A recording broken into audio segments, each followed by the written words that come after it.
aproveitar e receber a deputada Júlia Zanatta. Bom dia, deputada Júlia. Obrigado por aceitar o nosso convite. Ficamos muito felizes de tê-la conosco.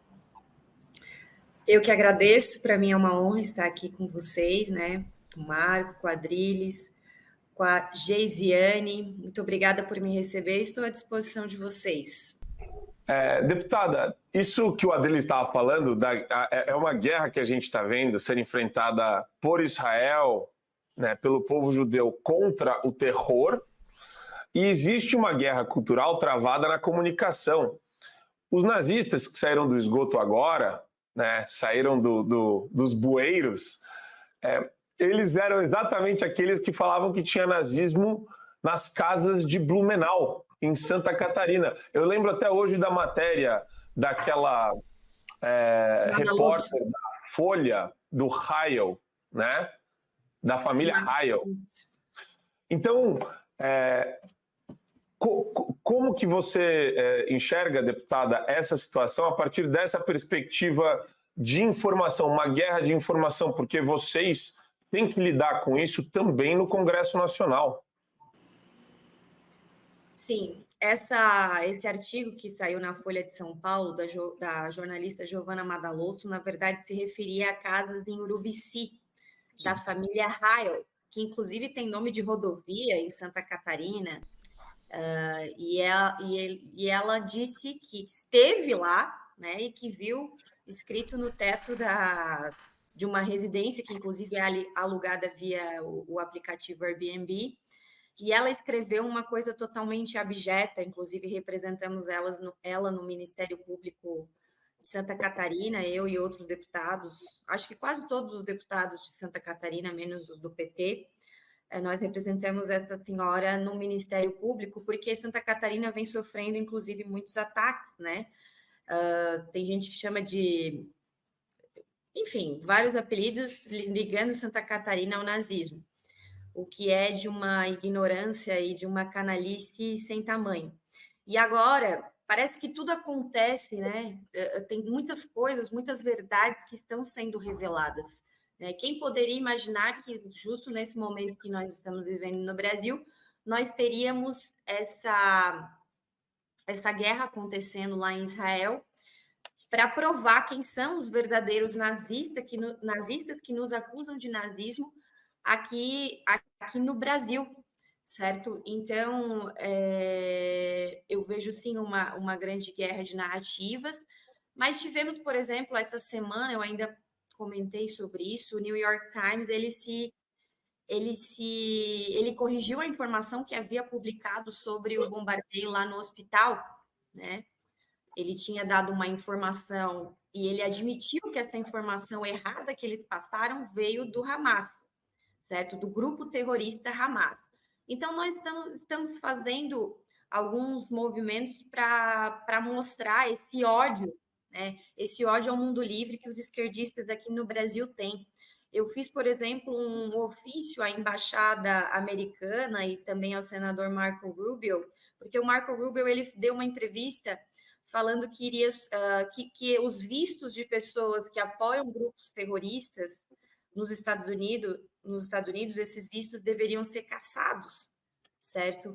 E então a gente fez uma congratulação a esse discurso e também a gente divulgou uma lista que já é pública, uma lista de deputados e ex-deputados que assinaram uma carta para que o Hamas não fosse considerado grupo terrorista em 2021, isso, né? Em 2021 isso foi assinado. Hoje existem deputados que estão como ministros do Lula, né? Inclusive houve uma retaliação contra mim por esse movimento, contra mim, contra o deputado Gustavo Gayer também, porque o Zeca Dirceu, do PT, ele falou que a corregedoria vai analisar, o outro deputado lá, um senhorzinho do PSOL, falou que vai entrar no Conselho de Ética, só que a gente divulgou apenas uma carta que foi assinada, né, expressamente, né, que teve apoio expresso, né, não somos nós que estamos interpretando isso, é um apoio expresso de vários deputados e hoje até ministros do Lula, e isso está provado, por exemplo, na incapacidade do governo Lula, de membros do governo Lula, do próprio presidente Lula, de reconhecer o Hamas como terrorista, né? Inclusive, nós vemos discursos dentro do plenário da Câmara dizendo que a reação de Israel foi desproporcional. Agora você vê, é a mesma lógica do desarmamento. Alguém entra na sua casa armado, ameaçando a sua família, mas você não pode ter o direito de se defender. Você tem que ficar ali, acovardado, acadelado, sem reagir, até porque eles querem tirar os nossos meios de defesa, né? Sempre quiseram, não é de hoje. Então é a mesma lógica do desarmamento. O Hamas vai lá, ataca uma festa eletrônica com pessoas ali que estavam celebrando a paz, mata vários jovens, mas Israel não pode, não tem o direito de se defender, porque o povo palestino é oprimido. É a mesma narrativa de todos os pobres argumentos que eles têm, né? Então, nós vemos os deputados de esquerda defender isso. Só que isso também revelou muita coisa, sabe, gente? Porque, por exemplo, o Boulos, que estava a campanha dele, a pré-campanha dele em São Paulo, estava indo relativamente bem, ele já foi bem na outra eleição, teve baixas em sua campanha. Então, essa guerra está mostrando quem são os verdadeiros nazistas, né? Afinal de contas, a gente sabe a máxima deles, né? Acuse-os do que você é. E eles fazem isso é porque eles são muito cara de pau, né? A gente consegue falar de verdade, de fatos sobre coisas que a gente acredita e que a gente sabe. E eles não, eles vão falando, vão acusando, até que o negócio pega e, infelizmente, muita gente acredita. E você falou uma coisa muito boa, deputada, porque a gente tem essa... A gente estava falando nessa semana, Geisiane, sobre esse negócio durante 30, 40 anos, eles fazem a onda do movimento antirracista.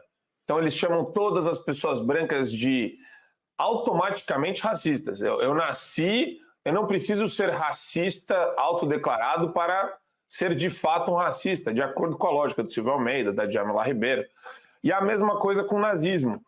Mas eu acho, Geisiane, que dentro dessa questão religiosa existe um debate que deve ser feito. E acho que o nosso papel é chamar esse debate de reforma do Islã. O Adriles falou dos números, né? A gente tem falado bastante, 300 milhões de islâmicos radicais. A questão que fica, Geisiane, minha cara, é como reformar tanta gente radical, ou se isso tem uma mudança possível no horizonte.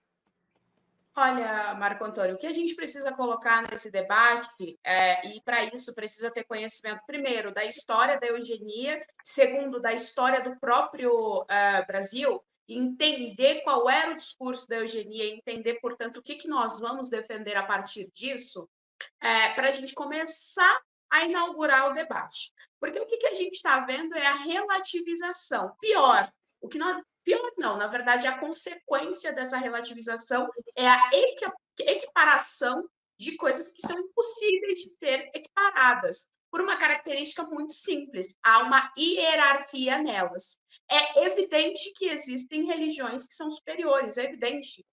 Eu falo com todas as letras, o cristianismo é sim superior a toda outra e qualquer religião, ponto. Por quê? Porque parte do princípio de misericórdia e piedade. Se eu tenho uma religião que tem como dogma apedrejar mulheres, forçar a mulher a casar com o cara que estuprou ela, caso ela venha a ser violentada. Se eu tenho uma religião que, na prática, o dogma dela impõe uma opressão em cima da população, ou impõe que tem que ser extirpado tudo e qualquer coisa do planeta, exceto a própria religião, é evidente que essa religião ela é inferior, é evidente que essa religião ela espalha barbárie pela sociedade. Isso é evidente.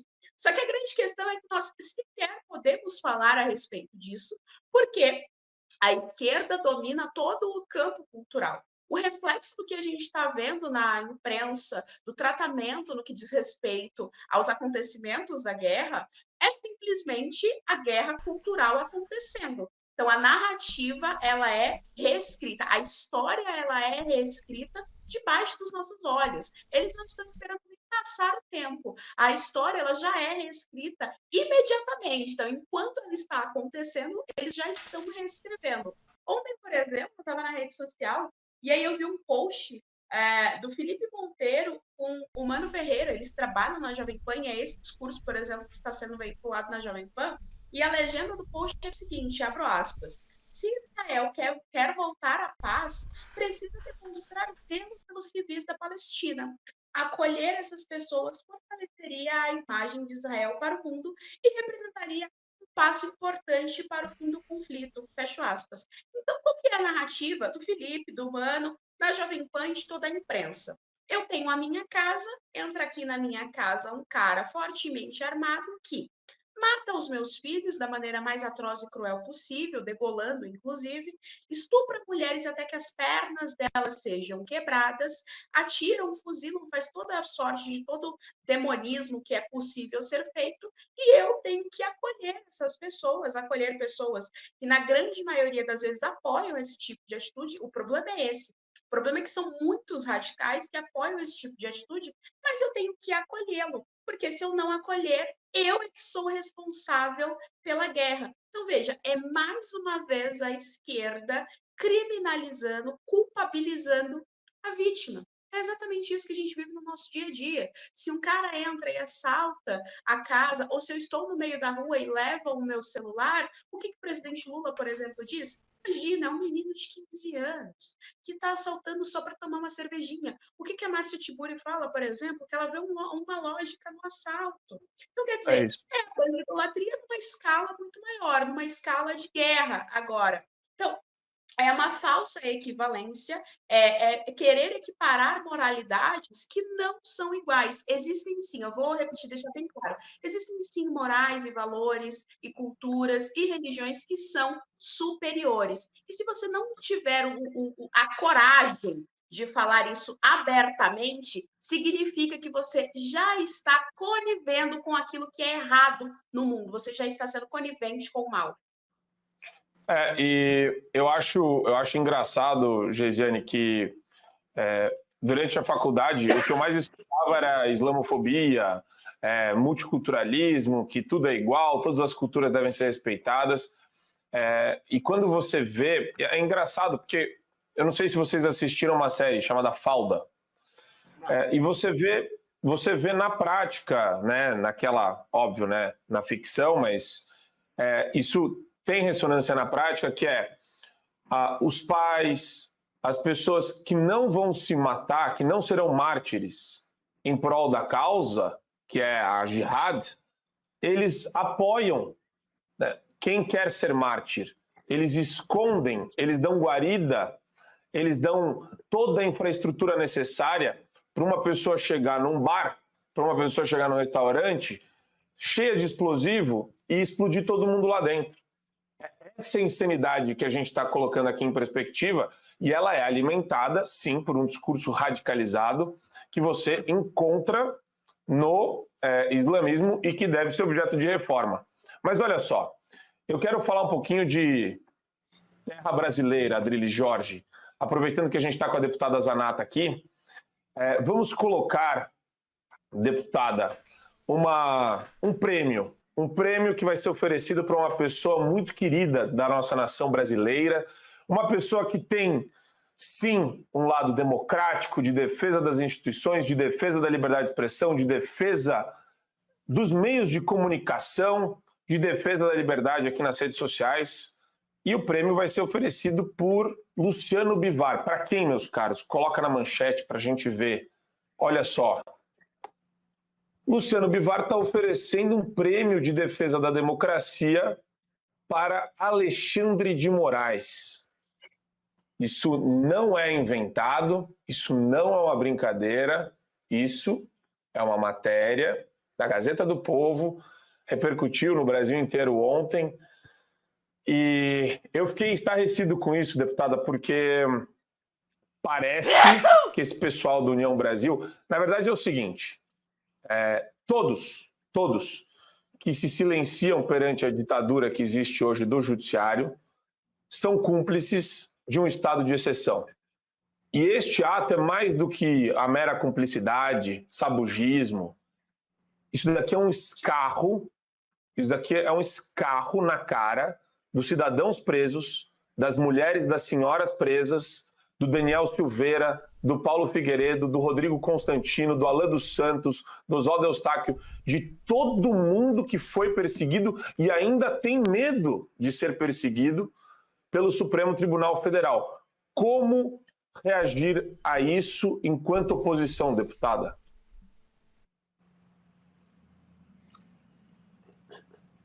Tá mudo. Acho que seu microfone tá mudo. O Marco, é que ele está homenageando dentro do escopo da democracia relativa do Lula, talvez seja isso. Não, mas, enfim, é complicado, né? Ontem o Barroso também esteve num evento dentro da Câmara dos Deputados, que eu nem sabia que ele ia estar lá, num colóquio de direito constitucional, enfim, e falou que as cortes constitucionais servem para, mais ou menos, usou outra palavra, mas para controlar as maiorias políticas, certo? Então, ele falou isso dentro da Câmara dos Deputados. E, como oposição, nós temos... quem fala assim, não tenho medo, né? Não tenho medo de ser censurado, está mentindo, né? Hoje nós vivemos, sim, com receio. Nós não temos a nossa imunidade parlamentar, o artigo 53 da Constituição garantido, né? Hoje, inclusive, não só pelo STF, mas pessoas têm processado deputados pelo o que eles falam na tribuna. Outro dia eu vi o Felipe Barros falar que ele tem um processo, não é no STF, um processo de uma pessoa comum contra algo que ele falou na tribuna, né? E isso prejudica muito o livre exercício do nosso mandato. E a gente sabe que esse meio jurídico existe, eu sou advogada, né? Existe como é que eu vou falar? Uma bajulação muito grande. Então, esses deputados, né, que acabam dando homenagens que, com toda certeza, essa homenagem do Alexandre de Moraes, para ser bem educada aqui, não é nada merecida, né? É só você comparar, por exemplo, quem está em dúvida do que a gente está falando, não concorda com os nossos pensamentos políticos, nossos posicionamentos, é só olhar as condenações que o Alexandre de Moraes está dando nos casos do dia 8 de janeiro, né? Para pessoas simples, para as pessoas que muitas vezes nem têm acesso à justiça com bons advogados, enfim. Ele está dando mais do que para estuprador, mais do que para traficante, né? Iniciando, inclusive, em regime fechado, certo? Então, está deturpando todo o ordenamento jurídico, todo o devido processo legal, deixando essas pessoas presas desde o início, né? Eu tive, por exemplo, logo que eu assumi o meu mandato, eu fui no Colmeia, né? Quando eu fui a primeira vez, não precisava pedir permissão do Alexandre de Moraes, e aí eu fui junto com o deputado Sanderson, que antes de eu assumir, eu via o Sanderson foi o deputado, eu acho que logo depois, 2 dias depois das prisões do dia 8, ele já estava lá. Então, quando eu cheguei aqui, assumi em fevereiro, dia 1º de fevereiro, falei com ele, pedi para que ele fosse até lá comigo, nós fomos. Depois voltamos, fizemos uma vaquinha nós dois, levamos bolacha para as mulheres. E outro dia eu estava em Chapecó, por exemplo, encontrei uma dessas presas do dia 8, ela falou, a senhora levou bolacha, e isso foi para te ver a situação de fragilidade que essas mulheres estavam, né? E depois a Rosa Weber falar que eles foram aplaudidos, né? Quer dizer, ela não, o Alexandre de Moraes. Então, é complicado ver a total deturpação da palavra democracia, usam a todo momento, mas tenho certeza que não sabem o que significa. A maioria das pessoas, né, não estou falando a cúpula que manipula, mas sim as pessoas na base que acreditam que eles estão defendendo a democracia, não fazem a mínima ideia do que a democracia significa. E esses tempos que a gente tem vivido, já desde a época do governo de Jair Bolsonaro, né, com perseguições, com os inquéritos inconstitucionais que começaram lá no início, 2019, inquérito das milícias, inquérito das fake news, né, inquéritos inacabáveis, né, que todo inquérito tem começo, meio e fim, e eles vão enfiando qualquer coisa ali dentro, coisa que não tem nada a ver, vão enfiando tudo, a bel prazer do Alexandre de Moraes. Isso tudo confundiu a cabeça da maioria das pessoas que não sabem mais nem o que está acontecendo, né? Daí, às vezes, a pessoa fala, nossa, mas isso aconteceu essa semana, como é que vocês vão lidar com isso? E aí a gente está fazendo algum movimento, passa 2 dias, já tem uma coisa ainda pior, e o brasileiro acostumou-se a ver a democracia ser chicoteada, né? Então, essa homenagem agora do Luciano Bivar dentro do ambiente da Câmara dos Deputados, que gostem ou não dos deputados e dos senadores, nós somos representantes legítimos, né, do povo. Nós passamos pelo processo eleitoral, nós damos a cara a tapa estando lá. A gente eu faço isso muito, saio do meu gabinete, vou para Santa Catarina, faço agendas em todo o estado. A gente não vê, por exemplo, o STF, os ministros do STF fazendo isso, então talvez por isso que eles vivam tão alienados da opinião popular, porque eles não têm esse dever, aliás, nem é dever deles também, mas eles não têm esse contato com o público. A minha esperança sobre esse assunto STF, que é o que mais me perguntam na rua, sabe, Adriles e Marco e Geisiane, ninguém pergunta assim, que projeto de lei, não sei o que lá. O que mais as pessoas perguntam na rua para os deputados, para mim, pelo menos, e eu tenho conversado com outros. Quando que o STF, que vai ser dado fim, né, nessa usurpação de poderes, né, do Congresso Nacional pelo STF? É o que mais me perguntam. Não exatamente com essas palavras, mas resumindo, seria isso. As palavras são outras.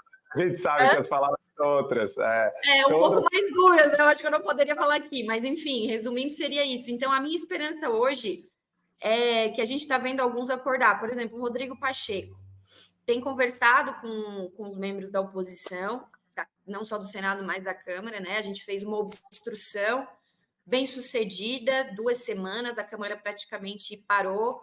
Teve conversa do líder Carlos Jordi com o Pacheco. Ele prometeu pautar algumas questões que até então, né, por exemplo, o STF poder combater uma lei com uma decisão monocrática, né? Então, deputada, eu até vou trabalhar nesse ponto para a gente evoluir em cima desse ponto que você trouxe agora, até para ouvir o Adriles a respeito disso e a gente fazer um rápido debate, porque esse tema eu acho o tema mais importante hoje que a gente tem enfrentado. Ontem eu estava conversando com o Flávio Gordon no meu programa e eu falei, cara, é muito estranho, a oposição sem pauta única, ela fica ao sabor do vento. Então, o que ela faz? Vem o Dino deixa de ir na comissão, aí o Dino vira a pauta da semana, aí ao mesmo tempo eu sei que o Carlos Jordi está falando com o Pacheco, mas decisão monocrática é uma questão regimental, Adriles, que dentro do próprio Supremo ela pode ser alterada, ela não vai mudar, não vai tirar a abusividade e não vai punir o abusador. E daí, Adriles, a gente sempre bate nesse ponto, a necessidade e a premência de uma pauta única, porque o que está acontecendo, o Luciano Bivar, na verdade, é o sintoma de pessoas que estão extremamente à vontade em ostentar abusadores e ditadores dentro da nossa república. A pauta única é muito simples. A pauta única, se há um elemento objetivo, humano, que tem ultrapassado os devidos limites da atuação do Supremo Tribunal Federal, não só tem feito isso, ultrapassado as leis, ultrapassado a Constituição, e usando essa ultrapassagem leviana das leis para perseguir pessoas, prender pessoas sem o devido processo legal, censurar pessoas, arrancar o financiamento das pessoas, proibir o trabalho dessas pessoas, exilar essas pessoas, e se existe uma personificação dessa perseguição na persona do senhor Alexandre de Moraes, junto, claro, com a anuência, o silêncio e a omissão dos outros ministros do STF, você tem que usar os devidos instrumentos legais para coibir essa vilania dessa pessoa. E a pauta única tem que ser, ou deveria ser, o impeachment do senhor Alexandre de Moraes. Agora, todo mundo tem medo disso. Todo mundo tem medo de falar nisso, porque todo mundo tem medo do Alexandre de Moraes. Gente, o Estado é uma ficção. É uma ficção construída pela psique humana para melhorar a vida das pessoas. Quando essa ficção se torna algo para piorar a vida das pessoas, a gente tem que readequar essa ficção. E impedindo o senhor Alexandre de Moraes, ou pelo menos estabelecendo e tabulando um processo de impeachment do Alexandre de Moraes, você colocaria um freio moral, um freio legal, um freio constitucional simbólico para frear os apetites autocratas e autoritários dos outros ministros do STF. É muito simples assim. Só que, em não fazendo isso, em fazendo pequenos arremedos, uma reforminha aqui, a decisão monocrática não pode, ou coisa do tipo, você cria exatamente um ambiente de leniência e legitimação desse tipo de autoritarismo personificado no Alexandre de Moraes, e que você faz mais. Aí, a única coisa da ditadura que é interessante ver, né, é que saem da toca, primeiro, os oportunistas como Antônio Bivar, que querem homenagear um sujeito que fala em nome da defesa da democracia para censurar, perseguir, prender, torturar, exilar e arruinar como Alexandre de Moraes, para estabelecer algum puxa-saquismo em relação a essa autocracia e essa ditadura de toga que a gente vive. A gente vê comunicadores, como eu citei ontem, que falam um elogio da censura, que se omitem, que não dizem o nome do Alexandre de Moraes, que não dizem da ditadura que a gente ainda fala, não, a gente tem que sustentar bocas, tem que tomar cuidado com o que diz. Tomar cuidado com o que se diz nesse momento é exatamente deixar que pessoas sejam censuradas, sejam presas, sejam perseguidas por esses ditadores de toga que a gente vive no Brasil. Então você tem que estabelecer um princípio de coragem. Você, como comunicador, você tem que dizer minimamente o que acontece na realidade. A realidade é uma ditadura de toga. Você, como político, tem que atuar minimamente em favor da população, estabelecendo ou tentando fazer o impedimento daqueles que estão solapando a democracia.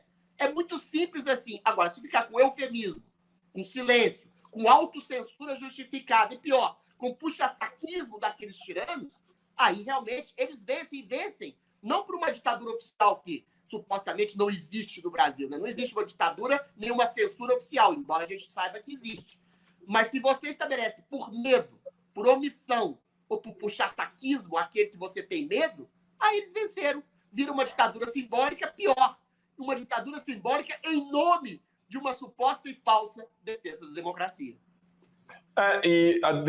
O que o Adriles falou, Geisiane, eu gosto de ser bastante prático aqui, antes da gente pegar a visão da Geisiane e fazer um rápido debate a respeito desse tema. Queria pedir para o pessoal que está nos assistindo não esquecer de dar o like e se inscrever no canal do Fio Diário. É fundamental para que a gente consiga crescer e aumentar o nosso alcance, chegando em mais pessoas. Nós somos uma plataforma de streaming, temos vários programas, todos exclusivos para assinantes, e o YouTube acaba sendo uma vitrine nossa. Então você vai ver todos os programas aqui, mas a gente coloca eles para acesso exclusivo dos assinantes apenas. Então, se você dá o like e se inscreve ativando todas as notificações, você vai ver, por exemplo, neste domingo, uma entrevista com o deputado federal Gustavo Gaia. Ele vai estar conosco aqui. No final de semana que vem, tem o Kim Paim, depois tem o Tenente Coronel Zuco, deputado, e tem debates, tem o programa da Geisiane, o programa do Adriles, tem vários programas. Para você ativar as notificações, ou melhor, para você se inscrever, vale a pena ativar todas as notificações para que você saiba quando esses programas passam e coloque na sua agenda. E vai receber o pushzinho também do aplicativo do YouTube. Mas, Geisiane, vamos lá.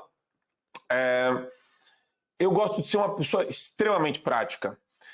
E eu sou imagético. Eu preciso ver que deputado apoia, ou quais deputados apoiam o impeachment de ministros que abusam do poder que têm.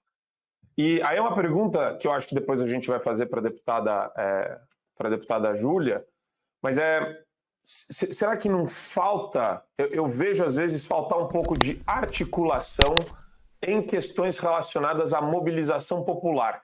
Eu não vejo a classe política chamando o povo de volta à rua para uma pauta única e segmentada, certa? Olha, bom, primeiro que esse prêmio, ele é, na verdade, um deboche, né? Com a cara de todo brasileiro que está acordado e que sabe o que está acontecendo no nosso país. O que a gente tem, de fato, é um poder que ultrapassou todo e qualquer limite, que, portanto, impõe a sua força de cima para baixo. Quando isso acontece dentro do jogo político, damos o nome de ditadura. É isso que acontece no nosso país.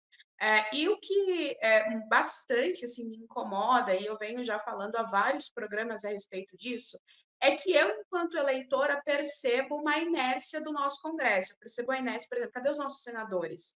Que não falam a respeito e não tem uma ação a respeito, uma ação propositiva a respeito do que está acontecendo. Cadê os nossos deputados? Eu me sinto de verdade desassistida. E veja, o que nós estamos pedindo aqui, repito pela enésima vez, não foge à Constituição, pelo contrário, é justamente o respeito à Constituição, que todos os dias nós pedimos aqui, quase que de joelhos, é que se respeitem a racionalidade da letra da lei. É que os 11 ministros, que eu até discordo um pouco desse ponto da deputada, eu acho sim que eles têm consciência da realidade, eles, logicamente, só não querem abrir mão do poder, mas o que eu quero é que os 11 ministros do Supremo respeitem a racionalidade da lei e que faça com que os poderes, cada um exerça de fato a sua função, né? Cumpra a sua funcionalidade e que tenham sim discordâncias e que tenham sim tensões, mas que tenha a liberdade para ter a discordância e a tensão, porque justamente é aí que mora a democracia, na liberdade de discordar. Quando todo mundo é obrigado a concordar, evidentemente, se instaura uma ditadura e o que está fora daquelas opiniões que são da ditadura são censuradas, que é o que acontece no nosso dia a dia, o que é uns 4 anos, pelo menos, uns 4, 5 anos, pelo menos, e a coisa só vai crescendo e ganhando uma proporção maior e a gente não vê uma ação política. Eu tinha dito, sei lá, uns meses atrás, a respeito de população na rua e tal, mas como eu já disse também aqui no programa, depois que eu estive no SPEC e que eu ouvi a pergunta de uma eleitora ao Nicolas falando, tá, tudo bem, a gente vai para a rua, mas e lá, e vocês? O que vocês vão fazer? Qual vai ser a resposta? Como que vai ser? E assim, nós fomos para a rua, né, lá atrás e chegamos aqui. Então, assim, ir para a rua é a solução? Não sei. Eu prefiro começar com o Congresso, eu prefiro começar com os deputados, com os senadores principalmente, né, que é quem tem, de fato, o poder na mão para fazer alguma coisa. E a gente não vê esse tipo de ação. Quando eu estive, vou repetir também pela enésima vez, porque realmente eu fiquei impressionada com o clima, quando eu estive na audiência do Senado, aqui no mês passado, para falar a respeito da audiência lá de cotas raciais, enfim, eu era a única voz ali presencialmente contra as cotas raciais, e o que eu percebi dos nossos senadores da direita, que embora tivesse a boa vontade de fazer, de acontecer e tal, tinha um tremendo despreparo, uma tremenda desinformação a respeito dos pormenores da pauta cultural, né? Então, assim, os nossos senadores, os nossos deputados, eles precisam estar preparados academicamente falando também, para que eles consigam debater ali de igual para igual com a esquerda, porque a esquerda, além de barulhenta, tem muitas pessoas que são, sim, bem formadas e que conseguem fazer aí essa desgraça toda que fazem no nosso país. Então, assim, o meu sentimento nesse momento é de desamparo por parte dos nossos representantes. Eu queria abrir para a deputada, até porque esse tema ele pegou fogo essa semana. Projeto de lei submetido aí a uma consulta pública do Hamilton Mourão. O Mourão é aquele cara que fez aquele discurso patético no final do ano passado, e agora ele aparece que nem uma fênix das cinzas, tentando agradar as pessoas com um projeto que eu considero um baita cavalo de Troia em todos os sentidos, porque ele reconhece, olha isso, o projeto de lei, os atos do 8 de janeiro são antidemocráticos. A anistia não se estende aos acusados de associação criminosa armada. Tem a senhorinha do terço que foi presa por associação criminosa armada e várias outras pessoas são acusadas disso. Daí eu vejo, assim, o pessoal da direita está tão carente, assim, a população está tão carente e desamparada, que daí eles entram num furor emotivo e sentimentaloide, falando, vamos lá, agora é a hora de aprovar o projeto, anistia já. As pessoas estão desesperadas, né? Elas querem uma solução, eu entendo elas. E a anistia, ela serve também, olha que macabro isso, deputada, para você validar tudo que o Supremo e o TSE fizeram e falaram nos últimos 5 anos.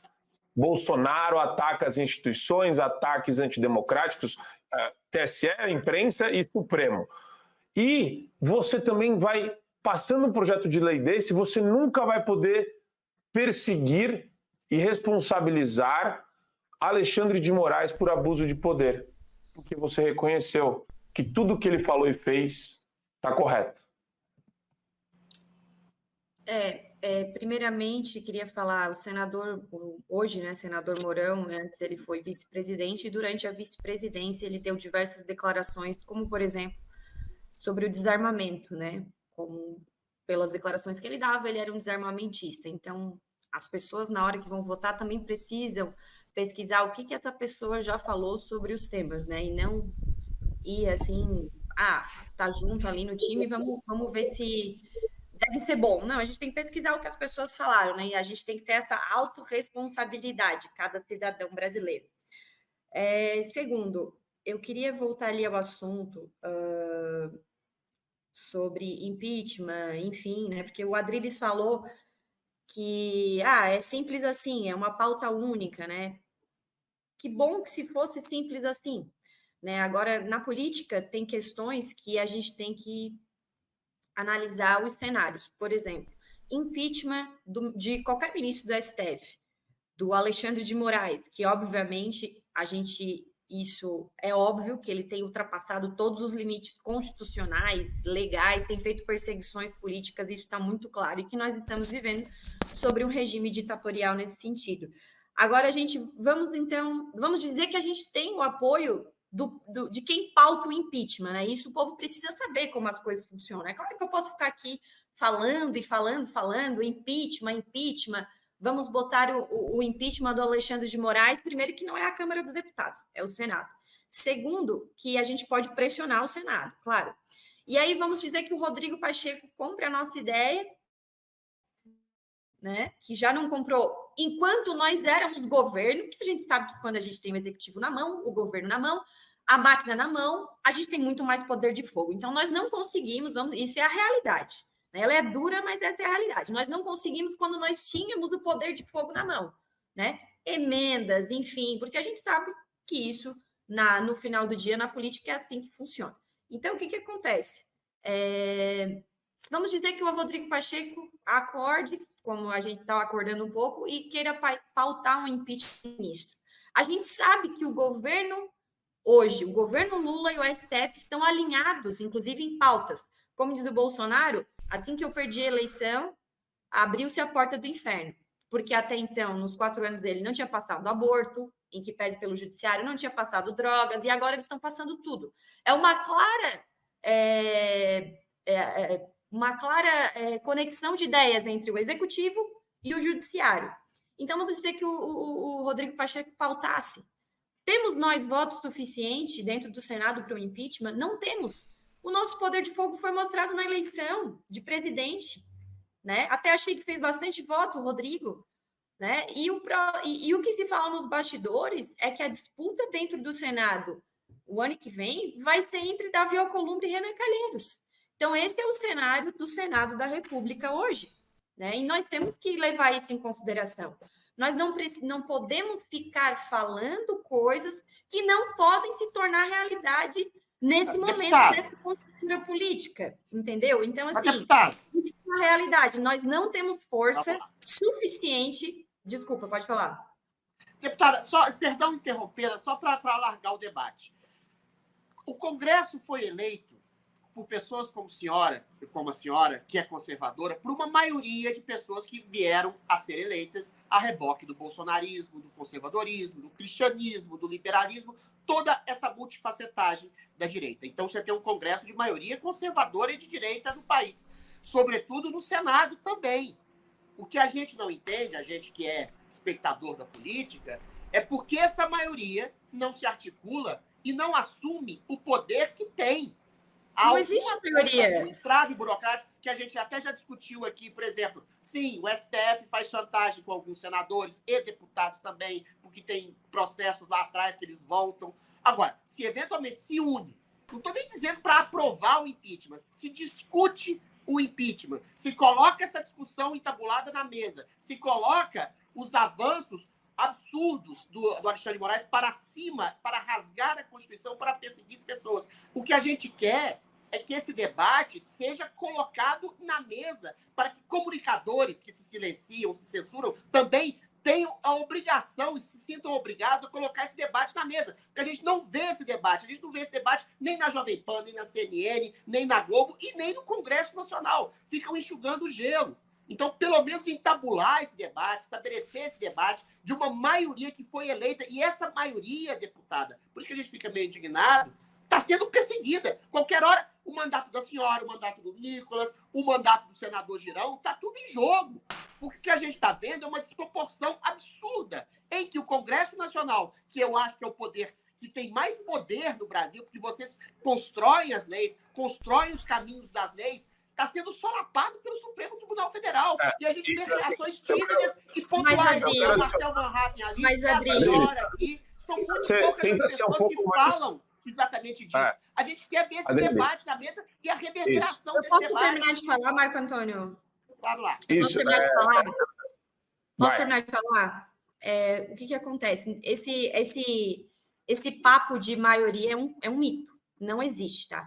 O Lira, ele senta, ele dá entrevistas dizendo que o Congresso é conservador. Vou dar um exemplo para vocês.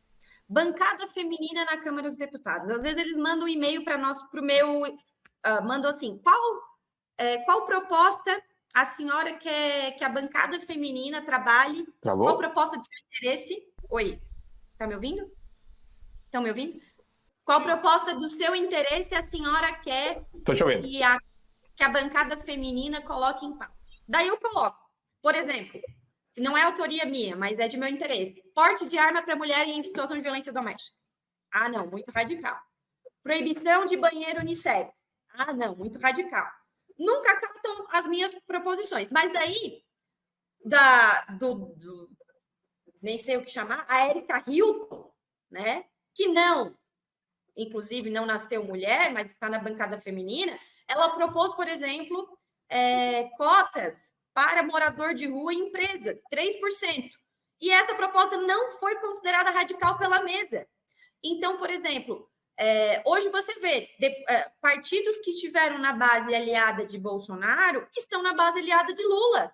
Republicanos, PP, né? Então, essa fala de maioria é um mito, Adriles, não existe. Pessoas já migraram, já estão na base governista. Eu acho até que nós temos bastante deputados, não estou nem falando do Senado, deputados que ficam ali fiéis, mais ou menos uns 100, dependendo da pauta, 120. Por exemplo, o Republicanos é o partido que mais está votando com o governo. Sim. Né? Só às Mas vezes... isso é ruim, ô deputada.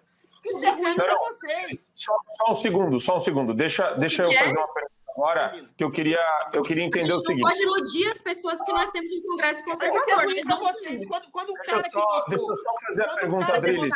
Pela ordem aqui, vai. Pela ordem. Senão a gente não consegue aproveitar a entrevista.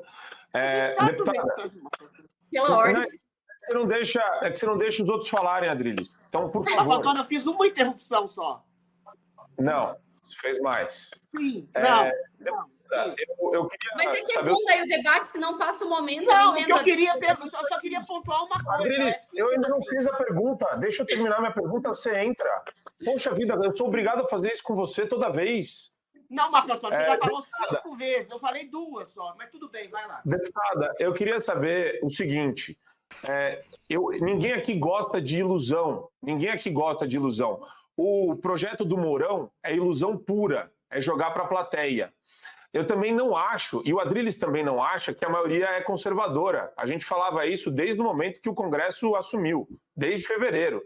A gente tem noção disso daí. A gente sabe que o Arthur Lira atropela usando a força regimental e a reinterpretação do regimento interno, mas a questão que se coloca é o seguinte: não existe nenhum tipo de movimentação para constranger as lideranças da direita que não se manifestam, e por aí eu vou usar os maiores exemplos, Tarcísio de Freitas e senadores como Marcos Pontes, senadores como Tereza Cristina, senadores como o próprio Sérgio Moro, Damares Alves, que não estão trabalhando numa pauta única do judiciário, porque aqui a nossa crítica é: não existe a priorização do judiciário como pauta a ser enfrentada pela oposição. É essa a expectativa que nós, enquanto eleitores e cidadãos, temos da nossa oposição. Olha só, sobre a questão de ser uma ilusão, eu falei porque o Adriles falou, nós temos um Congresso de maioria conservadora, então assim, não é bem assim. Tem gente que é conservador de conveniência, né? Vocês sabem, mas eu só para esclarecer aqui o pessoal. Então, tem gente que na hora quer ser base governista, né? Agora eu vou dar Você falou, constranger os senadores que não sei o que estão falando, né? Agora, como é que eu vou constranger um senador? Vou ficar expondo o voto do cara. As pessoas não têm que saber como que seus deputados e senadores estão votando? A imprensa não tem que divulgar isso? Por exemplo, teve a questão da votação dos offshore. O Globo fez uma matéria dizendo os 12 deputados do PL que votaram com o governo Lula. Né? Isso está muito claro. Lá no meu estado, por exemplo, Tarcísio de Freitas é o governador de São Paulo. Eu sei muito bem o que está acontecendo no meu estado de Santa Catarina. Eu sei muito bem o meu relacionamento com o governador de Santa Catarina. E que quando acontece alguma coisa em Santa Catarina, que é raro até, que não está pendendo para o lado daquilo que nos elegeu, com certeza eu vou para cima dele. Até porque ele é meu amigo. Então, eu não fico criticando publicamente. Eu vou lá e falo, governador, isso aqui está errado. Governador, vamos para esse lado. Governador, a reforma tributária vai ser uma porcaria, vai tirar a autonomia de Santa Catarina, dos municípios, e vai centralizar poder em dinheiro em Brasília. Mas os técnicos me falaram, os técnicos não entendem de povo, os técnicos não entendem de voto, os técnicos não entendem do que as pessoas estão pensando na ponta e vão sofrer. Então, o senhor tem que escutar quem está falando, verdade, se posicionou contra. Eu consigo cuidar do Brasil todo, né? Com certeza eu estou cuidando da onde Santa Catarina, que é um estado privilegiado, graças a Deus, que a maioria das pessoas são muito bem esclarecidas, né? Por exemplo, tem um deputado do PL que vota com o governo. Eu preciso falar, não, eu vou nos lugares, as pessoas me falam. As pessoas me falam, por exemplo. Né? Então, assim, pode ser que essa realidade não seja de outros estados, pode ser. Agora, Santa Catarina, as pessoas sabem o que está acontecendo. As pessoas sabem como cada um está votando, certo? E isso foi provado na última eleição, que quem se elegeu por um espectro político, dizendo que apoiava o Bolsonaro e depois não apoiou mais, caiu de 1 milhão de votos para 13 mil votos. Pois né? Agora, dentro da Câmara dos Deputados, do Senado, eu sou política, né? Tem gente que entra para a política negando a política. Eu não nego a política, eu sempre fui política, eu já trabalhei em política, e eu gosto de analisar cenários e atuar de acordo com a realidade. Né? Porque tem gente que, às vezes, quer... como é que eu vou dizer? Quer fazer discursos além do que pode, ou iludindo as pessoas, né? Por exemplo, chamar para a rua. As pessoas, eu converso direto com as pessoas, tem gente que está com medo de ir para a rua, e eu vou tirar a razão dessa pessoa. Pessoas foram presas, né? Eu visitei o Colmeia, eu visitei o Papuda, eu visitei famílias que hoje lá a pessoa totalmente correta a vida toda está de tornozeleira eletrônica. Pessoas que choram, entendeu? Pessoas que choram, pessoas que não estão mais trabalhando, que era representante comercial, que não conseguem hoje exercer o seu trabalho porque não pode sair ali do local por causa da tornozeleira eletrônica. A humilhação sofrida por esse povo é gigantesca, né? Como é que eu vou dizer, que nem disse a Geisiana, eu não sei se essa é a solução nesse momento. Adianta a gente ir para a rua, talvez não estando com uma pauta única, ou unidos, ou as pessoas com medo, né?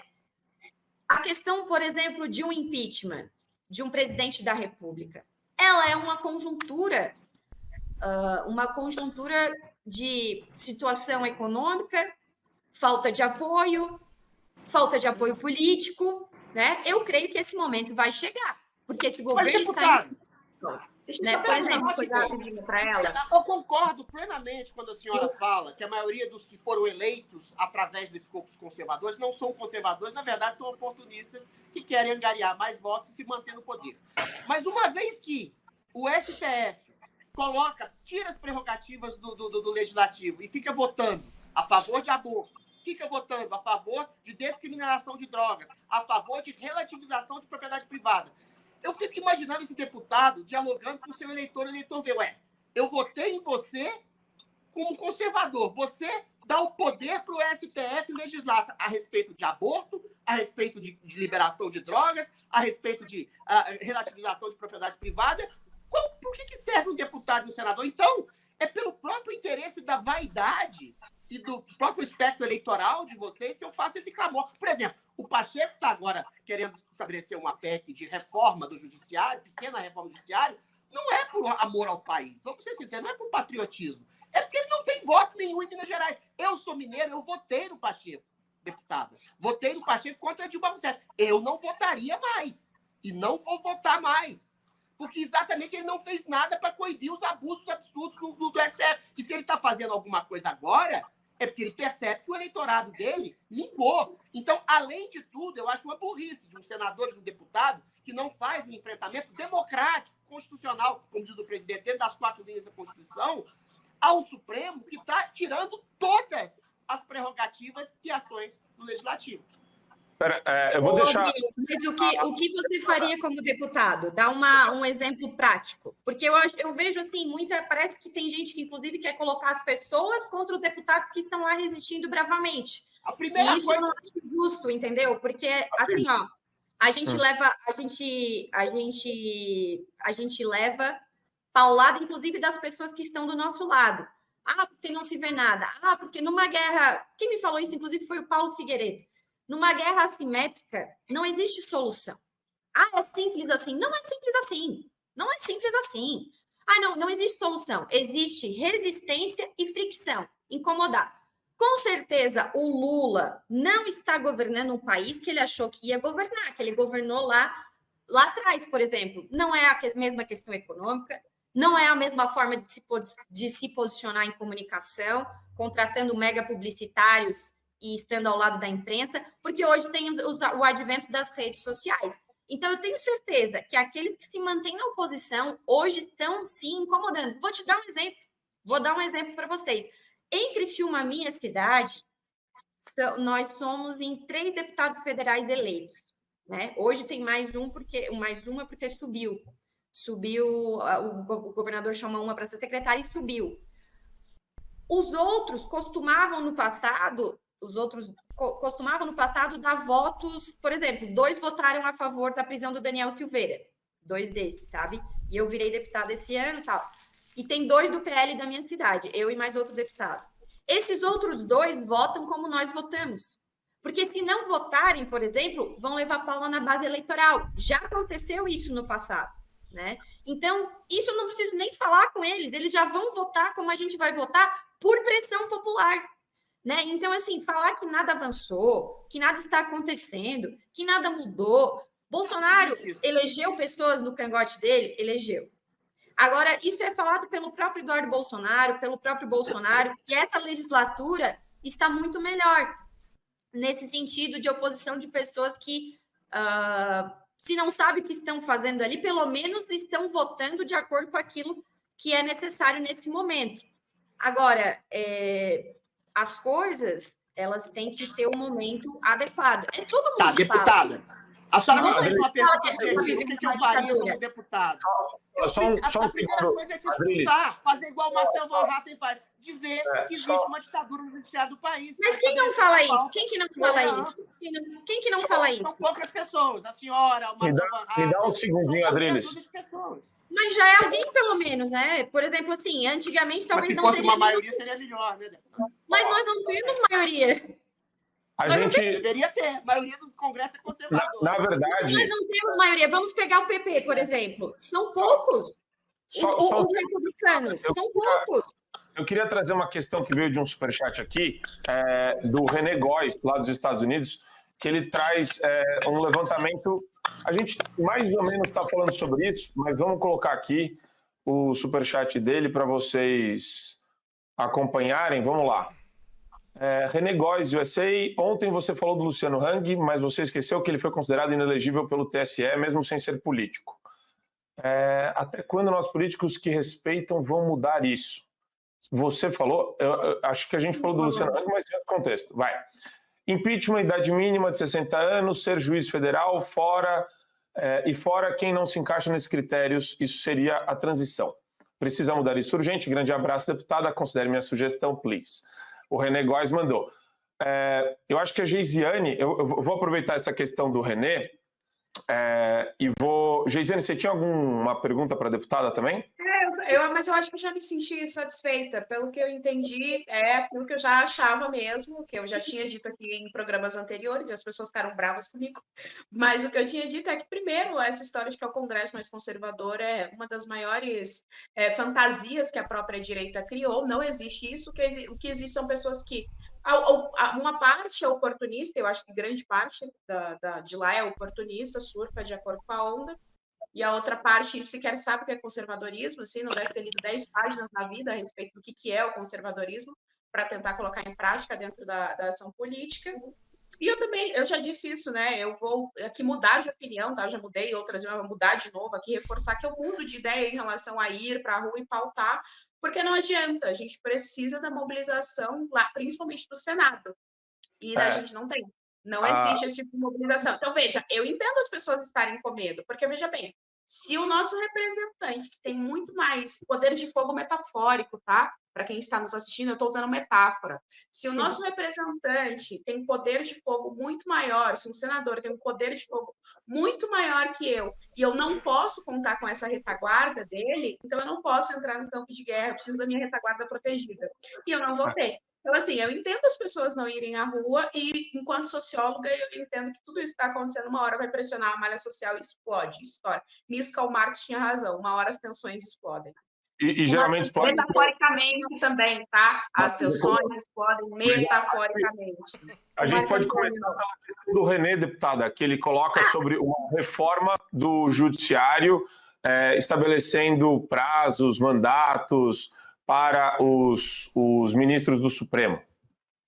Sim, só quero falar ali para a Geisiane que quem criou esse negócio de Congresso conservador não foi a direita, foi a imprensa. Você pode botar aí no Google e ver, na época, várias matérias falando isso. O Congresso eleito é conservador. Inclusive, o presidente Arthur Lira, outro dia me chamou a atenção, ele dando uma entrevista, acho que foi na época da reforma tributária ou depois, falando que o Congresso é conservador, mas não é radical, né? E aí, o que ele está querendo dizer com isso? Que as pessoas que não negociam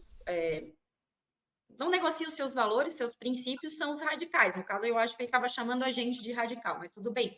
Então, quem criou isso não foi a direita de Congresso. Saiu na imprensa e as pessoas começaram a compartilhar isso, certo? A imprensa, logo depois da eleição, começou a divulgar isso, né? Que teria um Congresso conservador e que o PP seria oposição e tal, e aí isso já foi mudando ao longo do tempo. Você vê hoje que o PP tem 2 ministérios, ou um, tem a Caixa agora, que ontem foi indicação, né, do Arthur Lira, tiraram uma mulher para colocar, e assim as coisas vão se encaixando. Então, tudo muda muito rápido, né, na política. Então, a gente vai ter que ir vendo e fazendo uma depuração dessas coisas. Inclusive, nada impede de essa base que o Lula está criando hoje de apoio, ela se esgote, né? Porque ela é feita por interesses. Então, a partir do momento que não conseguirem mais o que querem do Lula, essa base pode cair, né? E eles podem voltar a migrar para o lado da oposição, como aconteceu na época da Dilma, por exemplo. Né? Então, tudo muda muito rápido, certo? E, por exemplo, às vezes tem deputado, por exemplo, no meu partido tem deputados com 8 mandatos. Essa é a política real. Tem deputado com 8 mandatos pelo meu partido, do PL. Eu já sou do PL desde 2020, né? Antes do Bolsonaro, eu fui candidata a prefeita na minha cidade, eu fiz nominata de vereador, elegi um vereador, e isso é bem difícil. E aí, o que acontece? Sem o partido ser aquela coisa... como é hoje, né? Todo mundo com as atenções voltadas. Tem deputado que tem 8 mandatos. E ele vota diferente de nós que somos da oposição. E eu tenho um mandato. Daí o pessoal fala, mas ele está errado. Como é que eu vou falar para um deputado? Eu acho que ele está errado, mas eu tenho um mandato, ele tem 8. Falar para um senhorzinho que tem 8 mandatos, se elegeu a vida toda, que ele está errado da forma que ele está fazendo e eu estou certo. Sabe o que eu tento fazer? Tento conversar com ele e falar, olha só, isso aqui hoje em dia é assim, bababá, bababá, bababá. Por que o senhor não vota com a gente? Às vezes ele pega e vota com a gente. Então, essa é a política da vida real, né, que a gente precisa enfrentar, precisa aceitar daqui a pouco, que nem o Adriles falou, o Rodrigo Pacheco acordou de berço esplêndido, talvez viu que foi enganado, sei lá o que prometeram para ele, e daqui a pouco, se ele começar a fazer coisas que interessam as nossas pautas, seja lá por que interesse que ele tiver, sabe? Mas se ele pautar um impeachment, por exemplo, não seria interessante para a gente? Então, a gente, muitas vezes, na política, a gente tem que se despir das coisas que aconteceram e tentar trazer para o nosso lado. Agora, o interesse que o Rodrigo Pacheco tem, se ele quer o voto, o nosso voto, o momento agora, se ele pautar as nossas coisas que nós achamos interessantes, ok. Agora, falar ali sobre o René que você falou, da reforma. Eu não entendi o que ele falou de impeachment, idade mínima de 60 anos no impeachment. Ele acha que, na verdade, tem que ser pautado o impeachment dos ministros do Supremo Tribunal Federal que cometeram crime de responsabilidade, abuso de poder, e estabelecida uma transição com juízes federais, com idade mínima de 60 anos, para, enfim, depois nomear outros ministros ou presidente.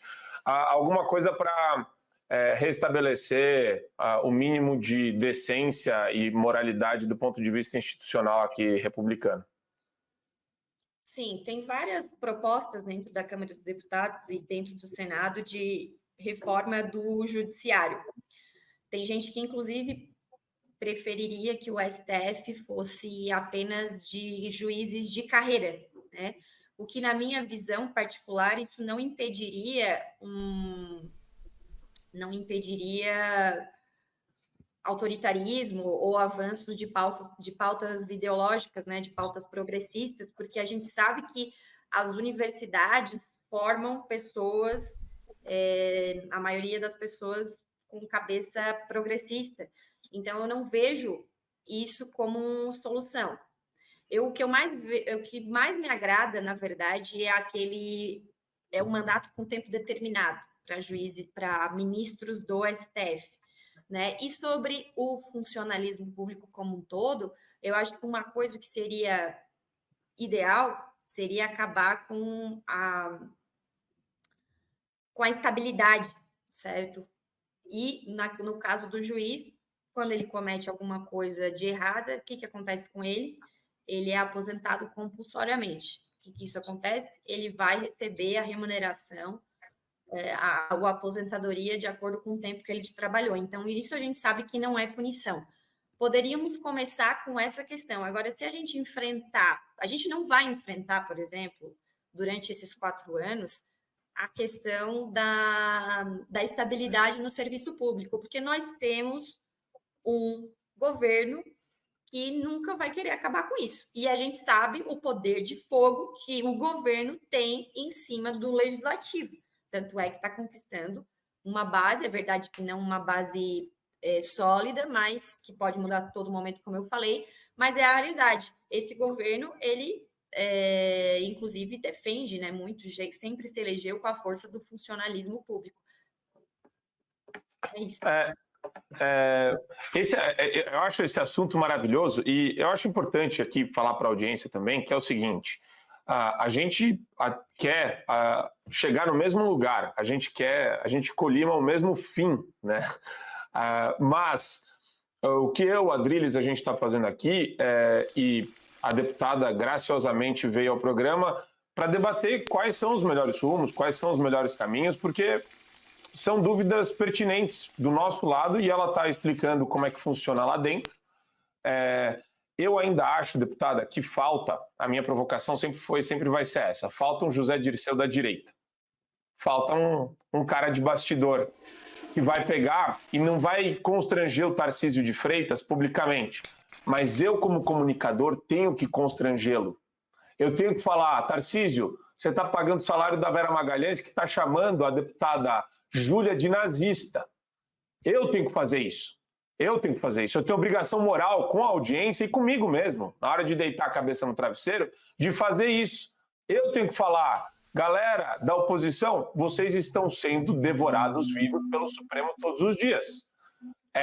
Eu sei que isso é chato, mas eu tenho que ser o cara chato aqui, porque eu não posso pegar...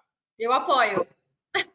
Projetos que não vão, que vão sair de zero e nos levar a lugar algum, que nem o do Mourão, e falar, galera, vamos confiar, uma hora chega. E o Marcos Pontes tá em Marte. E daí é o que eu falo, por que o José Dirceu falta na direita?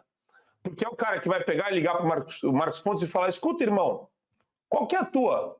Você está jogando contra... O que você quer para ficar feliz? Você quer um espaço no governo do Tarcísio? Você quer mais tempo de mídia? Sabe? Essa pessoa, eu acho que não existe. E, enfim, acho que o Adriles também concorda com isso. Sabe, assim, eu, como falei, eu vivo muito o dia a dia também da política catarinense, né? Então, a gente conversa com diversas pessoas de diversos partidos. Hoje nós temos o governador que é totalmente ali. Eu sou totalmente aliada dele, até porque ele que me colocou lá em 2020, ele deu o partido para mim lá em Criciúma, monta, vai candidata a prefeita, uma eleição difícil, então nós somos muito, muito próximos, e eu tenho essa liberdade de falar, né? Olha aqui, ó, esse blog aqui, o governo federal também está votando e está metendo o pau no senhor no negócio da questão dos índios lá da barragem de José Boatê, entendeu? Então a gente faz, sim, esse trabalho. Como eu falei para vocês, eu vim da política, né? Eu já fui assessora, eu já trabalhei com políticos que são tradicionais, de bastidor. Então, isso é muito importante, sim, fazer cada um dentro do seu quadradinho, né? Eu não sei qual é a proximidade e qual é a abertura que o Tarcísio, por exemplo, dá para quem elegeu ele, né? Para o pessoal do Bolsonaro que elegeu ele lá em Santa Catarina, eu sei o espaço e o quanto que o Jorginho nos escuta, entendeu? O quanto que o Jorginho nos escuta. Eu sei isso. Agora, Tarcísio, eu não sei, eu não tenho a mínima relação com ele. A única relação que eu tive com ele foi na época da reforma tributária, que ele esteve numa reunião nossa, e que, inclusive, saiu um áudio ali que eu acabei fazendo uma pergunta para ele meio... Acho que quando passou a reforma tributária foi a semana que eu mais fiquei revoltada dentro da Câmara dos Deputados, assim. Então, eu não sei como é que é, mas eu acho que tem sim gente fazendo isso, sabe, o Marco Antônio? É que o trabalho de bastidor não aparece, a gente não fica fazendo assim, vídeo selfie, estamos aqui em trabalho de bastidor. Bastidor é bastidor. Desculpa, o Adriles tem que sair e entrar. Eu estou tentando falar para ele porque o som dele mutou aqui, não sei se foi ele que mutou. Você tem que sair e entrar de novo, Lindeuso. Não adianta fazer cara feia. Pô, bugou o negócio. Ele é bravo, né? Eu sei que o trabalho de bastidor não aparece. Eu estou muito feliz de fazer esse papo com você, que acabou virando uma entrevista que não é monotemática, não se engane. A gente não está falando aqui só do Supremo, a gente está falando de como uma oposição se organiza, qual é a expectativa do cidadão com o eleito, e também como essas forças elas vão se acomatando. Quer dizer, acho que uma coisa que a Geisiane falou, deputado, eu achei extremamente pertinente, por que congressistas são líderes políticos? Porque eles têm a mesma função social de um policial quando vê um crime acontecendo na frente dele. Ele vai em direção ao perigo. Daí eu vejo o Supremo Tribunal Federal como o perigo antidemocrático aqui no Brasil, eu vejo desmobilização ou desarticulação dos deputados e senadores de oposição para enfrentar o perigo. É como se eu visse um ou outro policial indo em direção à cena do crime ou do tiroteio e os outros ali meio que palitando dente, olhando para o céu, olhando para o relógio, falando, olha, agora não é hora, agora a estratégia é não chegar, não colocar um alvo nas costas e falar, Xandão, eu estou aqui. E eu não acho que essa é a função social de um líder político. Eu acho que ele tem a obrigação moral de entregar resultados, não só fala também. Resultados, porque a população precisa de resultados, em especial a preço, quando estamos num regime excepcional, que é um regime de perseguição. E é a obrigação de entrega profissional também. O senador ele está lá para isso. É horrível. Tem que entregar enquanto profissional político, ele tem que entregar isso. Mas olha só, tem senador que a gente nem vê falar, senador que foi eleito pelo nosso lado, que a gente não vê nem falar, né? E quem sou eu para julgar, né? Mas assim, o que acontece? Eu vou esperar o Adriles perguntar também, aí você responde. Deixa eu só fazer um complemento da tua fala. Vamos lembrar as pessoas que foram super combativas. Por exemplo, Daniel Silveira está preso até hoje. Aí esquecido. Né? Esquecido. Mas a maneira de ser combatido. Então, assim, teve gente de direita que acabou falando coisas e que o pessoal de direita, na hora, é legal, hoje não fala mais, esqueceu, o cara tá lá preso. Então, a coragem de alguns não foi premiada. Pessoas quiseram, inclusive, se afastar de alguns. A coragem de alguns não foi premiada. Daí tem gente, mas aquela lá é louca. Aquela lá não sei o quê. Eu vejo julgamentos a todo momento dessa forma. Outro dia até eu falei alguma coisa. A questão do assessor lá do Jordi, que estava filmando, e daí o deputado lá do PT deu um tapa e caiu na cabeça, e aí iam demitir o cara. Daí eu falei, gente, o cara não fez nada. Por que vão demitir o cara? O cara não é culpado. Se ele não corre, ele ia ser agredido e não ia ter ninguém para ajudá-lo. Se fosse de um cara de esquerda, ele já ia defender. Nós não podemos admitir que demitam esse cara. Não. A imagem está clara. Se não tivesse imagem para provar, ia ficar o dito contra o não dito. Mas tem a imagem, nós não podemos demitir. Eu falei, nós não podemos punir a coragem. Eu falei assim no grupo de deputados. Então, meus amigos, muitas vezes as pessoas que foram mais combativas foram tidas como loucas por nós mesmos, né? Nós que eu digo a direita. Deputada, a coragem nunca é premiada. Cristo foi corajoso e foi crucificado. Então, quem se coloca na vida pública não pode... Não, peraí, isso aí é uma comparação esdrúxula. Isso aí é uma comparação. Comparar com Cristo é esdrúxula. É uma comparação esdrúxula. Pelo amor de Deus. O que eu queria dizer para a senhora é o seguinte, deputada. Eu concordo com a senhora que fazer política é agir nos bastidores, é conversar, é dialogar, é estabelecer o melhor caminho possível. Mas a minha decepção com parte do Legislativo, não estou incluindo a senhora nisso, é nesse sentido, do Executivo e do Legislativo. Por exemplo, quando a gente vê um comunicador fazendo elogio à censura, dizendo que é preciso sustentar bocas, então a gente tem que tomar cuidado com o que diz, sendo que o cuidado com o que ele diz está provocando prisões, está provocando censura e perseguições. Quando a gente vê um governador do Estado... O cuidado é a reação. Quem está provocando não é o cara que está comunicando. É isso que você não consegue entender. Quando a gente vê um governador de Estado como Tarcísio Gomes de Freitas, dizendo na frente dos ministros que estão entabulando uma ditadura judiciária no país, que a nossa democracia está pujante, que eles são meritosos, que eles são a garantia da Constituição, quando a gente sabe que eles estão ultrapassando a Constituição e perseguindo pessoas, aí não é política, deputada. Aí é hipocrisia, é silêncio. Concordo. E é declaração subserviente a uma ditadura. Sabe por quê, deputada? Tudo bem, cada um no seu quadrado, cada um tentando fazer o melhor que pode, só que a gente não vive condições normais de temperatura política no país, porque a gente tem pessoas presas, senhoras com 60 anos condenadas a 20 anos de cadeia, jornalistas censurados, jornalistas como o Monark, por exemplo, que simplesmente contestou a justiça eleitoral, que é proibido de trabalhar, de ligar numa câmera, de falar, de voltar no país,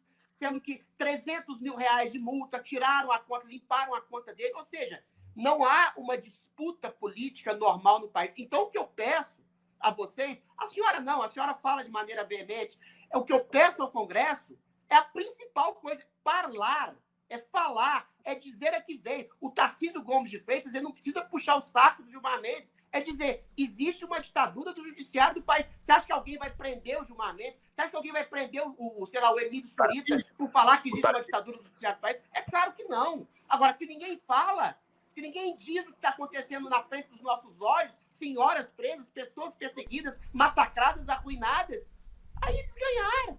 Aí eles ganharam, porque aí não é política, é ser subserviente ao Estado ditatorial que está assolando a democracia e as toda a pessoas do razão. país.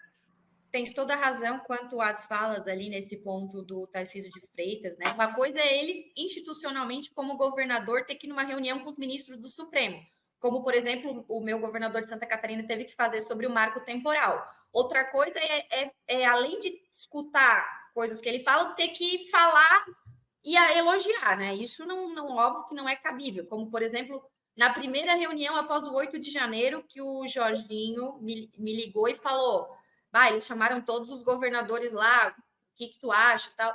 Falei, eu acho que o senhor pode ir, só não, sem risadinha, sem nada, vai institucionalmente, não precisa dar mão, não precisa nada, não precisa posar para foto, vai como governador, entendeu? Porque se não for só o senhor, eles vão te condenar, porque estava num momento muito tenso ali o pós-8 de janeiro.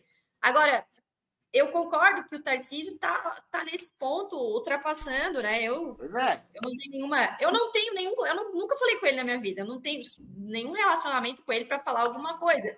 E não acho que eu publicamente lá fazer uma crítica no meu Twitter. Eu fiz algumas na época da reforma tributária, mas não diretamente para ele, né? Mas assim, eu não sei como está funcionando com a base de apoio dentro do estado de São Paulo. Eu converso muito com o meu governador, com os outros deputados de Santa Catarina, senadores.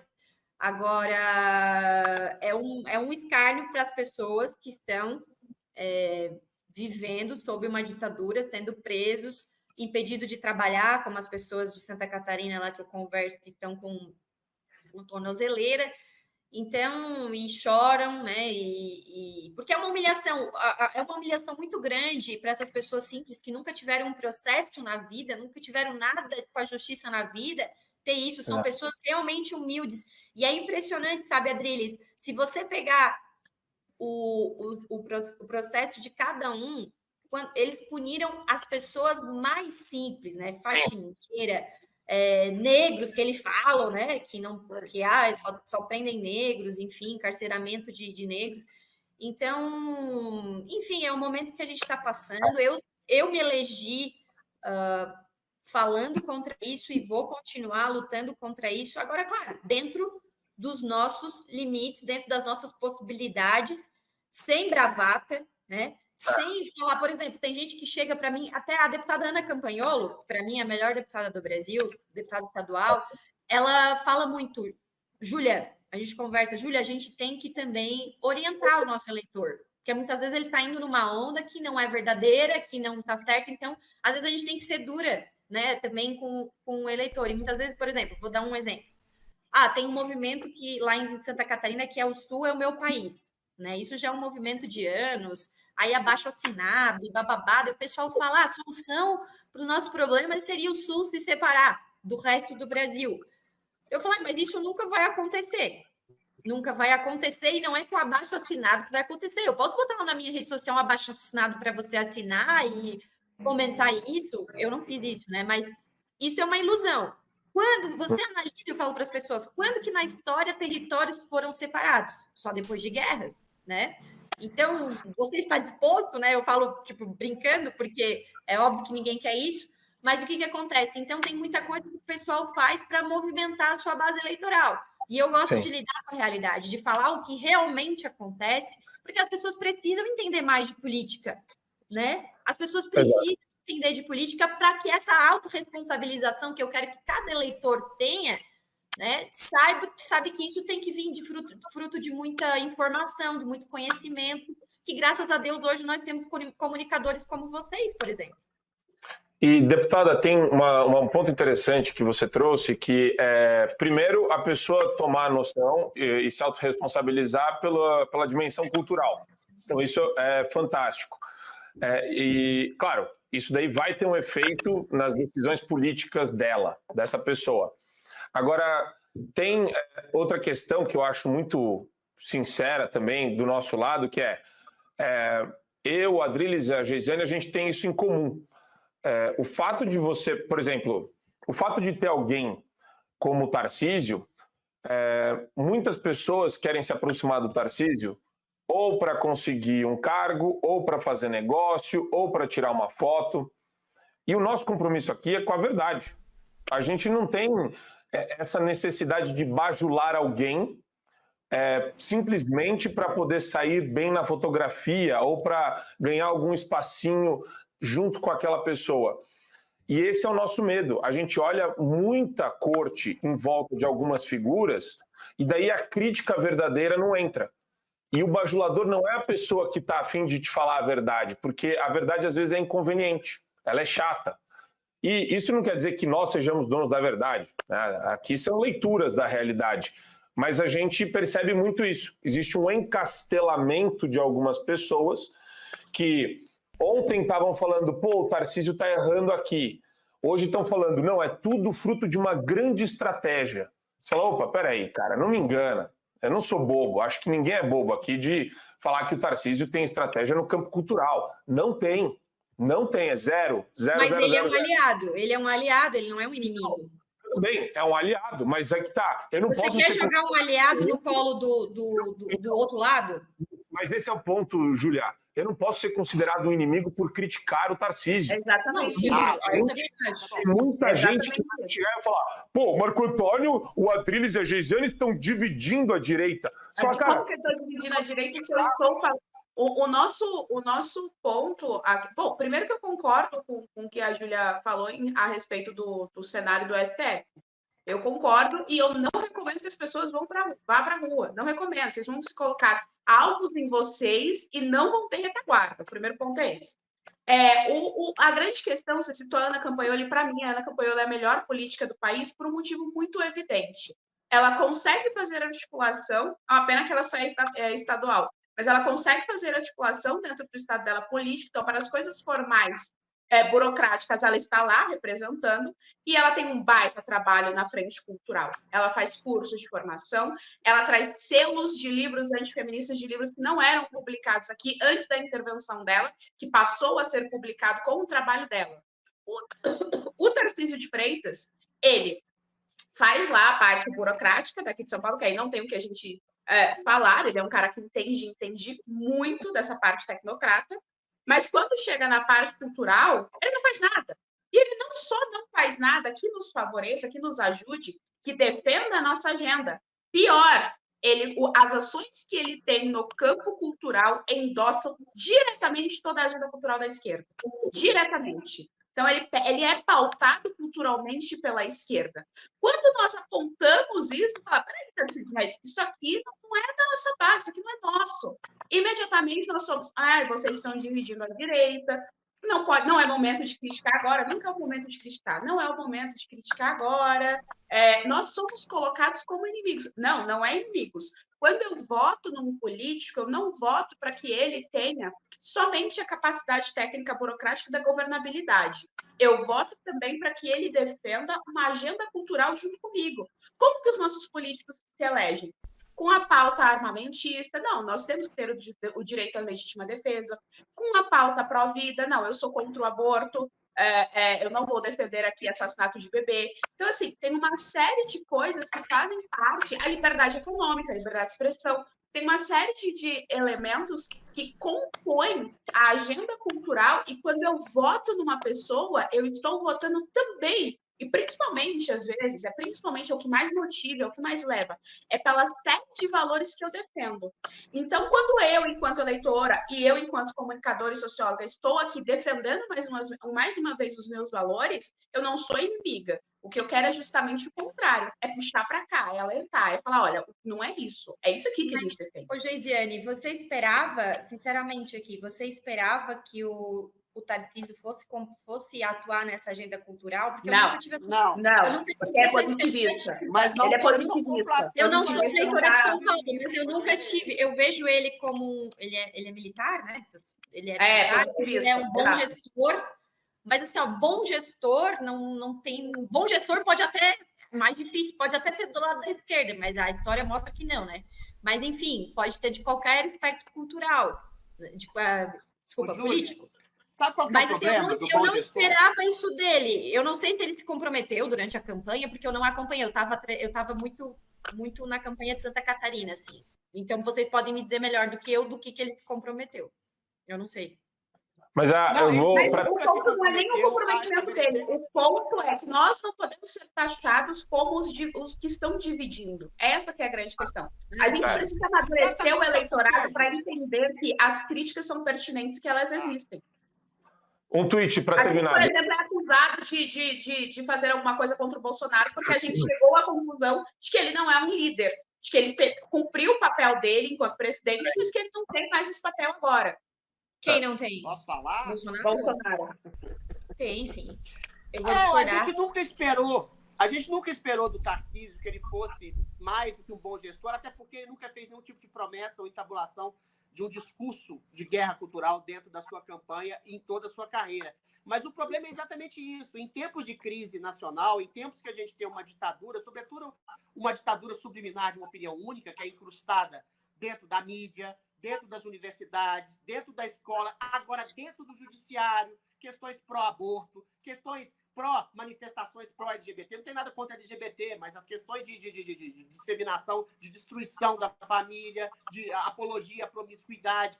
Ele não só não se coloca nessas questões, como quando vai falar, fala, por exemplo, bem de uma menina que assassinou outra que era uma trans e que tinha inveja. Ele falou, não, a gente tem que apoiar a causa LGBT, coisa que não tinha nada a ver com isso. Ou seja, essas causas que promovem exatamente uma espécie de escudo da pessoa que se coloca no lugar de vítima para poder massacrar outra. E ele não entende isso. Ele paga a folha de pagamento da Vera Magalhães, que chama você, Júlia Zanata, de nazista, que me chamou de nazista. Assim, na TV Cultura, nas barbas da TV do Estado de São Paulo. Então, é nesse sentido que tem uma ditadura real do judiciário, uma ditadura cultural que vão de encontro às pautas conservadoras, que a gente pede uma ação efetiva, discursiva, de se estabelecer a favor do lado certo numa guerra cultural. Porque nos anos 70, por exemplo, na ditadura militar, eles disseram isso. Não, vamos deixar as universidades, a cultura, a classe artística, tudo na mão da esquerda.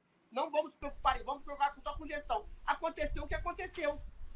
Exatamente a penetração da esquerda em todas as instituições, em todos os âmbitos, nas escolas, nas universidades, nos museus, tudo é dominado pela esquerda. Então, a ditadura real que a gente vive no judiciário hoje é originária exatamente dessa ditadura cultural. Então, quando, por exemplo, o Bolsonaro também não fala mais nada sobre a ditadura real que está acontecendo no país, a gente critica ele, a gente está do lado do Bolsonaro, a gente votou no Bolsonaro, o Bolsonaro levantou a direita brasileira, só que hoje ele não fala nada do judiciário, nada da ditadura real do STF. Mas se ele falar, ele vai preso, então que saia do país, vai para os Estados Unidos, faz igual ao Alan dos Santos e critica lá de fora. E ele vai voltar a ter a liderança simbólica e absoluta que ele tinha da direita brasileira. Você percebe? Então, o que a gente critica de pessoas que estão, sim, do nosso lado, como o Tarcísio, como o Bolsonaro, é o silêncio ou a anuência complacente, às vezes de uma estratégia equivocada, com aqueles querem nos esmagar. Então, a gente quer ajudar... Gente, mas vocês assim, ó... também, e ajudem o país. Mas assim, gente, vocês falar que o Bolsonaro tá quieto, cara, é todo dia multa atrás de multa, ele não tá quieto. Ele não tá quieto, isso é injusto. Não tá quieto, tá quieto. Ele não tá quieto. Assim, ó, tem coisas que ele não precisa nem falar. falar. Ele está sendo perseguido. Veja, a multa é o reflexo da perseguição. Ele está sendo ostensivamente perseguido mais do que... E hoje não tem mandato. Aí vocês falaram que o cara que tá quieto...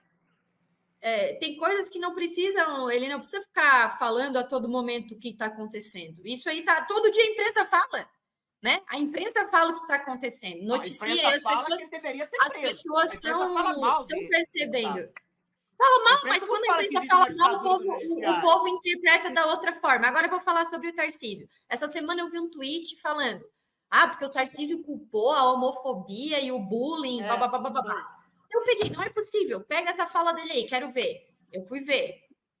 Aí, na fala dele, uma grande fala, ele falou que nós temos que combater a homofobia, nós temos que combater o bullying. Ele não culpou. Ele não culpou, nós temos que combater o contexto era esse, deputado. Nós não somos a favor de que alguém tenha raiva do outro, seja lá a escolha pessoal de cada um, né?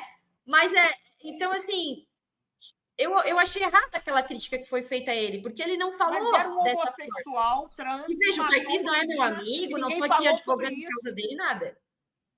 Só se ele falou uma coisa. Naquela fala eu não vi. Eu não vi o contexto que tentaram aplicar a ele no Twitter, entendeu? Ele falou, nós temos que combater a homofobia. De fato, nós temos que combater quem odeia o outro. Uma coisa é a gente achar errado, né? Outra coisa é a gente ficar instigando ódio. Na minha visão, quem instiga ódio, né, entre escolhas sexuais, justamente é a esquerda, por querer impor uma agenda goela abaixo de pessoas que estão ali vivendo suas vidas, todes, não sei o quê. Isso aí que está gerando uma raiva entre as pessoas, entendeu? Uma animosidade, um negócio ruim. Mas o Tarcísio não fala isso, deputada. Quem está falando é a senhora. A questão é essa. Assim... Deixa eu só pontuar um negócio especificamente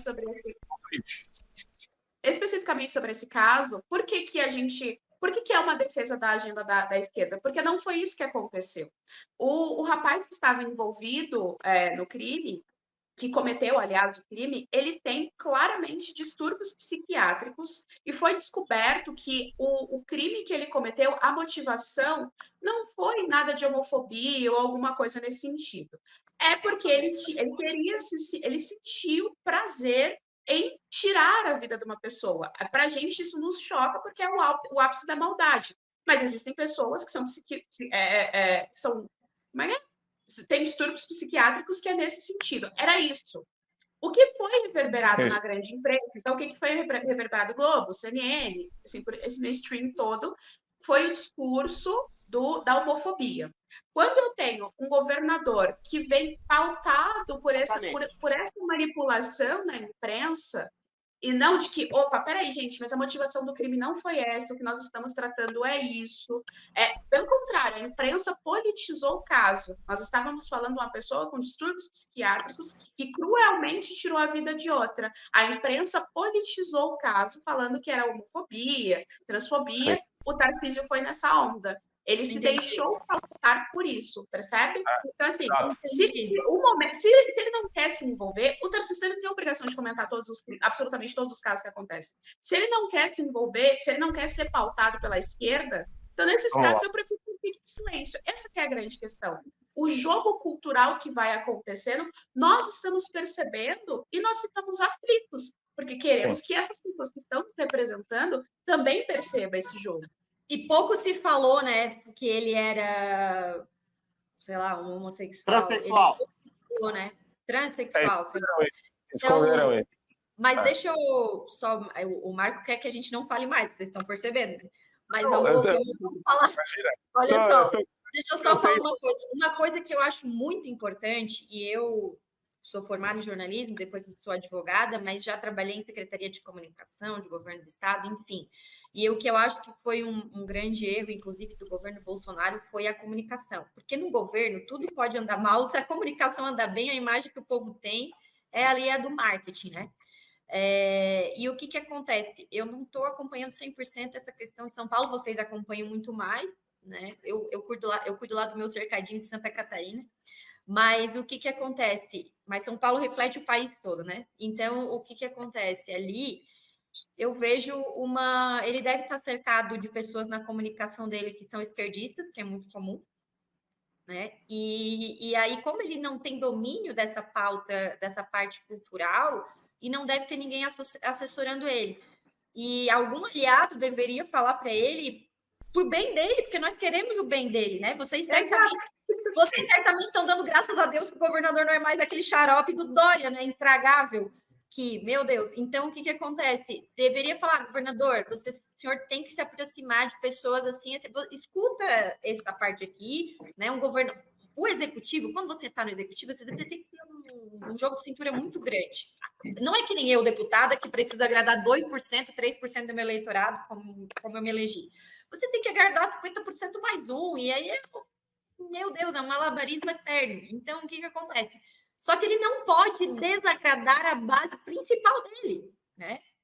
E não estou dizendo para não ser político, não fazer gestos para...